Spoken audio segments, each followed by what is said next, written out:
soirée. Alléluia. Et disons le oui trotte. Moi, il faut que les dit les bains quelques mains.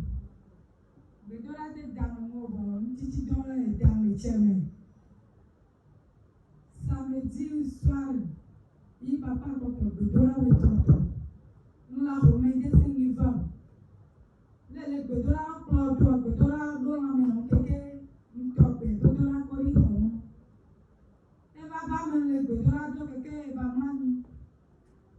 Ne les bedora ko adahar kabanuni. Ye jinomo. Israeli Dieu pour Pharaon dodo. Pharaon chawe. Eyi pa bobo titi mo Yesu asilo chia fanyanya ola. Eyi jikeke yokoro pe mo zona itu menu. Ti ayo dum. Eyi cha yo yakori, ile pelo dola la. Keke so machi. Iba mo ujamanya so. Eyi mo fochi megano. Eyi so hamo. Egbana no efula egbana seto. Yesu fefe ebanami. Dipoma unyamo. Neni pamo usuti denere zante dasna do bera.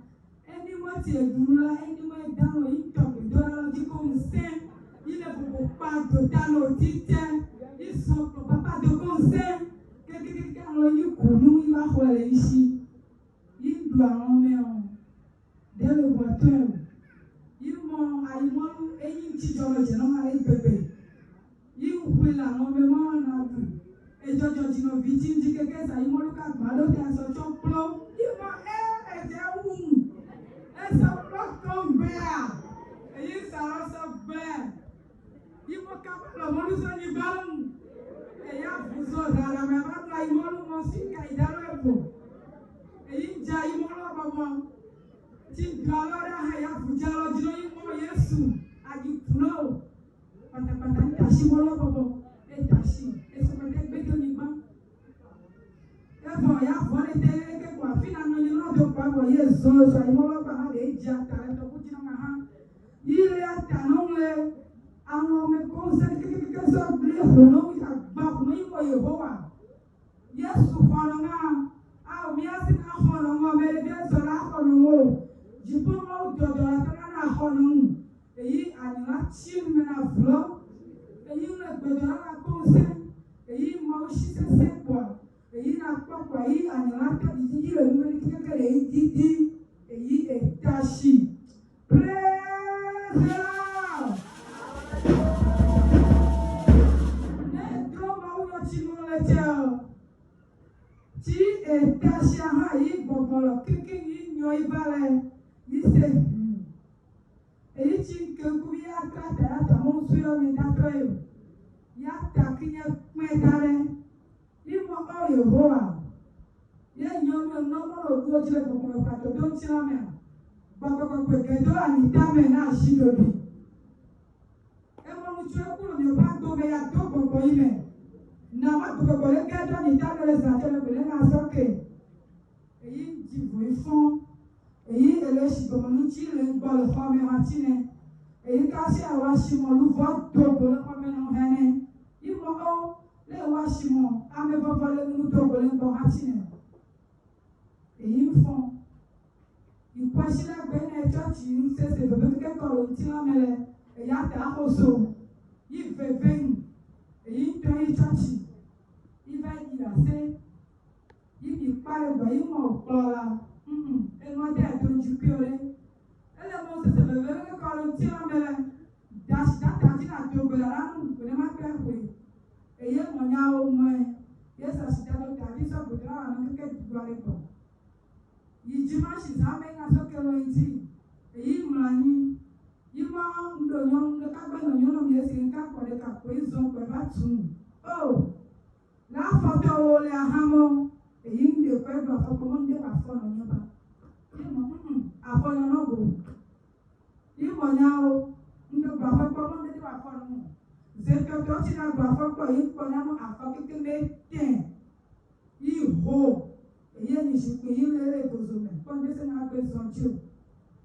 E ka sha no lomo uti ayo to na fo no le shi kane nya ha to te no ne ma so ya ko me so be zozo wa chelu de be bujo yi ko yi pa mara lo menu yi mo la ba me abe pa ti ha ne yi pepe e ye te gozo ga ni fo ba yi sara ha ka wa ha so kwi yi wi ke so todo egbe ki egbe so kwi yi ka so kwa fa me be o yi ma zo e jago yi sa mara lo me ha le je mo ipe apo yi di fo yi fon yi ho yi pa ni fo yi mo o àfọ̀tí tẹ yín kọjá fọlẹ̀ bọ̀nú tí ò ká fáfọ̀nù tí ń lọ́ọ̀dẹ Yéṣu àpènámọ́ egbèrú tí gbọ̀ngbọ̀n òtó àyè dámẹ̀ yá àyè tọ̀ yín dásílẹ̀ ìpàfọ́ àzọ̀zọ̀ nílé àpènámọ́ ẹ̀dá òjò ọlọ́wọ́ bá dẹ̀ dọ̀ra fọ́mẹ́nu ẹjọ́ tí ló máa dín ní adá pènámọ́ awú ádìdà sẹ́mọ́lẹ́rẹ̀ fìlẹ́ ṣẹṣẹ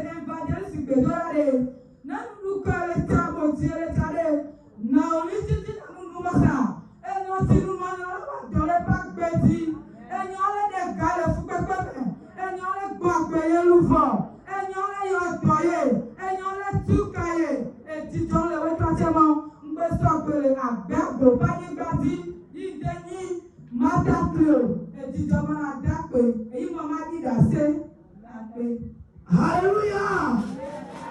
Hallelujah! Amen.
Hallelujah.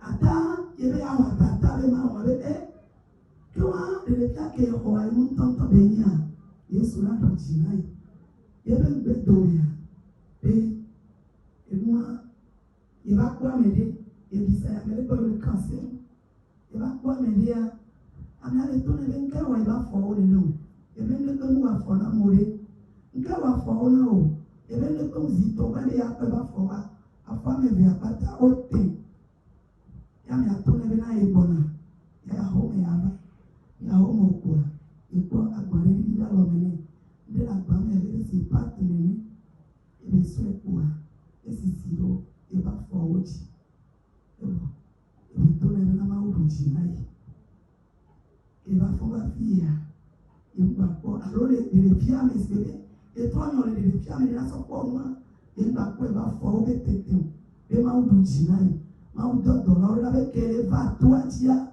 ma u be ko le ji bena ne ona home no le se ma u ba me abenko ne le o to no mu te va to atia wa no katacha me pli ne ni ba gbe me olia no katacha me pli nde o be to fu do la ro le nchiwa ma u la du ji na o hallelujah amo ko na mi se na bena yo kudre be avudu yo kaka mlake ya okuna alo mudajia alo kaka mlake afualate watu echi kaka ameala ku bwa yula janta wa bane Yesu le tochi ma wa bane ela wa bana ocha Baranoa. Let's check a grab Mississippi de Toyadia. Maura de Oreme. Alléluia.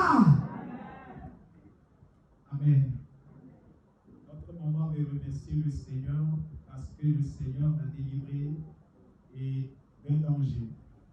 Elle dit que le samedi, elle était à la maison et elle entendait l'homme de Dieu rendait le ministère.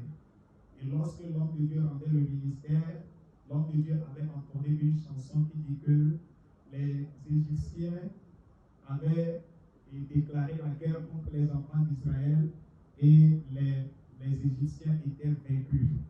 Et elle continuait cette chanson, elle a prié, et lorsqu'elle voulait aller au lit, elle avait reçu aussi une autre chanson, et elle l'a interprétée, elle a prié avant de dormir.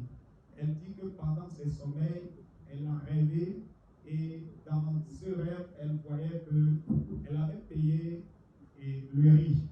Et étant donné qu'elle aimait cela tellement, et elle voulait manger quand elle a remarqué que son enfant a renversé ce qu'elle avait payé pour manger.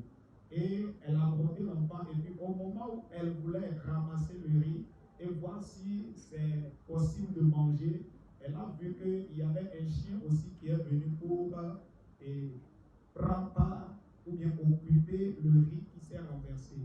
Et elle voulait chasser le chien a sauté sur sa main. Elle voulait se défendre, le chien a laissé la main et puis le chien a saisi sa jambe. Et elle a commencé par crier, demander le secours de Dieu et arrivé à un moment, le chien l'a abandonné. Mais quand elle s'est réveillée, elle a vu que sa jambe était tellement lourde et pesante et elle avait commencé à sentir des malaises. Elle dit qu'après cela, elle a eu aussi un autre rêve. Et dans ce rêve, elle a vu que quelqu'un l'avait demandé qu'est-ce qui se passe et tu as tes pieds de telle manière. Elle dit que non, qu'elle n'a rien. La personne lui a posé la question trois fois.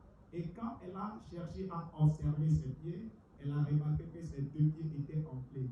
Mais celle qui était venue vers elle a dit qu'elle a un produit, qu'elle va aller ramener le produit et elle va appliquer le produit sur ses pieds. Et quand celle qui devait venir avec le produit était revenue, elle est revenue avec une pâte et elle a utilisé la pâte sur ses deux jambes et ses deux pieds et elle s'est retrouvée totalement guérie parce que la dame en question lui a dit que le Seigneur lui a accordé la victoire. Et c'est ainsi, quand elle s'est réveillée, elle a vu qu'elle a reçu la guérison, la délivrance totale. C'est pourquoi ce soir, elle est venue pour dire à Dieu elle est venue pour dire au peuple de Dieu que partout où nous serons, si nous entendons l'homme de Dieu en train d'exercer le ministère, nous devons faire un avec lui, nous devons être en esprit avec lui, et le Seigneur fera des merveilles dans nos vies. C'est la raison pour laquelle elle veut témoigner ce que Dieu a accompli dans sa vie. Est-ce que nous pouvons acclamer le Seigneur?